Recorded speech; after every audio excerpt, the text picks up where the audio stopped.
Dear Mr President, pursuant to Standing Order 75, I propose that the following matter of public importance be submitted to the Senate for discussion.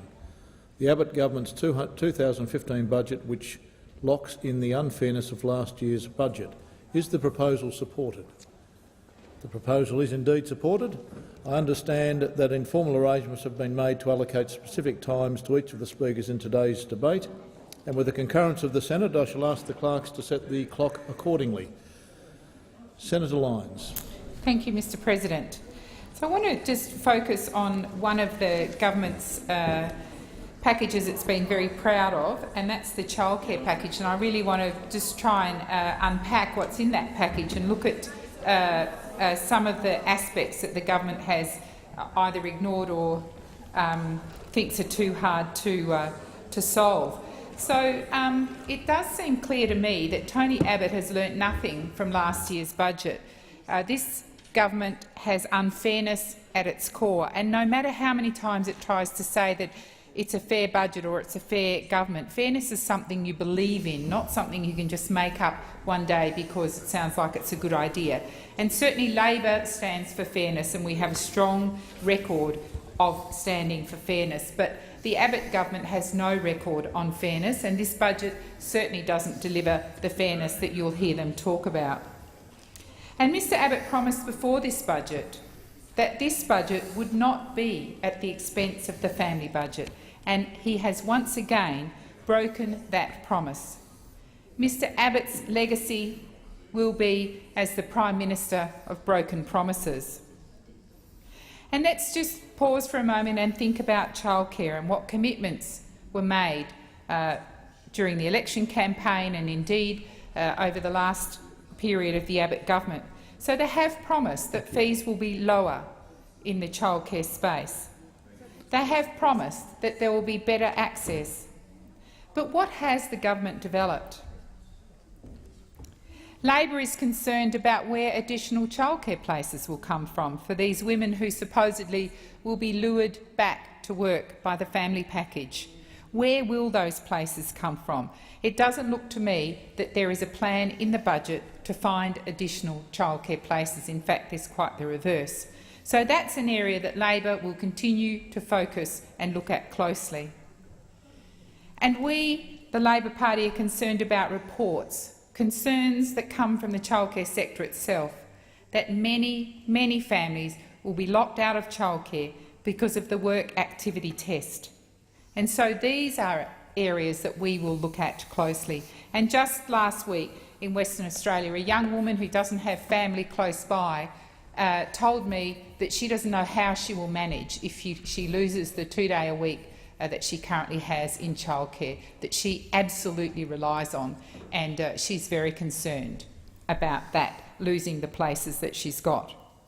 And Labor knows that families are under significant financial pressures, especially with the cost of childcare. So one of the disappointments for families is that these changes to childcare don't start until 2017, a whole another year of high childcare fees. And the cost of childcare, by the government's own admission, is expected to go up 20% between now and 2017, and that must be the biggest record increase in the history of subsidised childcare in this country, and I'll go into that a bit further. And that is according to the budget papers, but of course you won't hear the Abbott government talk about that. A huge increase in the out-of-pocket costs for families, and yet the government will provide no help to families with the cost of childcare in the intervening period, and in fact wants to cut the family tax benefit in the meantime. The government has not tackled the increasing costs of childcare. Giving more to some families completely ignores the market. And make no mistake, childcare operates in a market. It's not a benevolent service. It operates in a market. 70% of the sector are private operators, and some in that market will take advantage of the extra subsidy by increasing their costs, and parents will be hit with the additional costs into the future and their out-of-pocket expenses will continue to rise, because the Abbott government has done nothing to look at how to curtail fee increases. And between now and 1 July 2017, when the new package takes effect, prices will rise. Mr Morrison has told us that about 20% of services are around and above the new benchmark price, 20%. So how many services, or what percentage of services, are below the benchmark costs? We don't know that, and I'm not sure that the government does, but that is something we will be pursuing in Senate estimates. The budget papers predict a 20% rise in childcare fees, a 20% rise. That's bigger than any other rise we've seen in the subsidised childcare area. This from a government who promises high quality and low cost. Of course, another broken promise.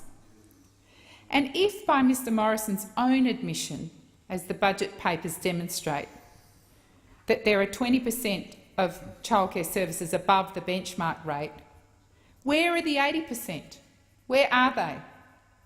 Are they at or are they below the benchmark rate? Because that is a critical question that needs to be answered. And when we look at the budget papers, the Abbott government does expect a significant rise in fees. So what does that tell us? A fee rise such as we've never seen before in this market. A fee rise as operators who are below the benchmark, maybe 80%, maybe not, but operators who sit below the benchmark, lift their fees to the benchmark level when it comes into operation, so they maximise the government subsidy, because this is a market and fees don't go down. This is surely an inflationary measure, completely missed by the government. And of course, there is nothing on the table about making extra places available for families. So even where families may want to take up the package, they won't be able to. The Abbott government has done nothing to reduce waiting lists. Waiting lists of up to 2 years and more in our major cities. And family daycare, a flexible option, was gutted in the last budget, forcing services to close. And I have met with services in Western Australia. And just last week, a service provider told me she had lost 7 educators, had closed up their business solely because of what the Abbott government had done, had shut their doors, making less services available in the suburbs of Western Australia. And family daycare has been gutted again. The CEO of the Family Daycare Association states that in the whole time that Mr Morrison has been the minister, he's not once visited their service, not once. And yet here we have family daycare providers who are in our suburbs, who provide a home care environment, who provide early morning care, who provide late evening care, who provide weekend care, a service that we know some families in our community need. They've been gutted. And what's been put in their place? A trial for nannies. Family daycare are regulated. They have to be trained. They're managed. They come within the licensing of the states. They're part of the National Quality Framework. They know what their role is and they provide an exceptional service, those educators do. And yet they're being sacrificed so that we can have this trial of unregulated nannies who won't sit within the National Quality Framework. So what are we creating in this country? Will this be another area that labour hire companies get in to exploit 417 visa holders?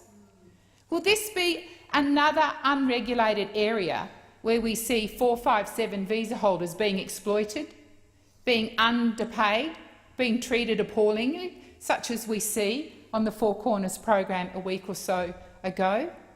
Because 417 visas are no longer holiday working visas. They're another form of exploitation of labour, completely unregulated.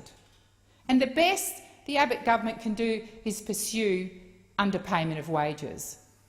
Well, it would be appalling if, in the area of childcare, where Labor has worked so hard to lift standards, to see it ripped apart because of this cheap, unregulated nanny scheme.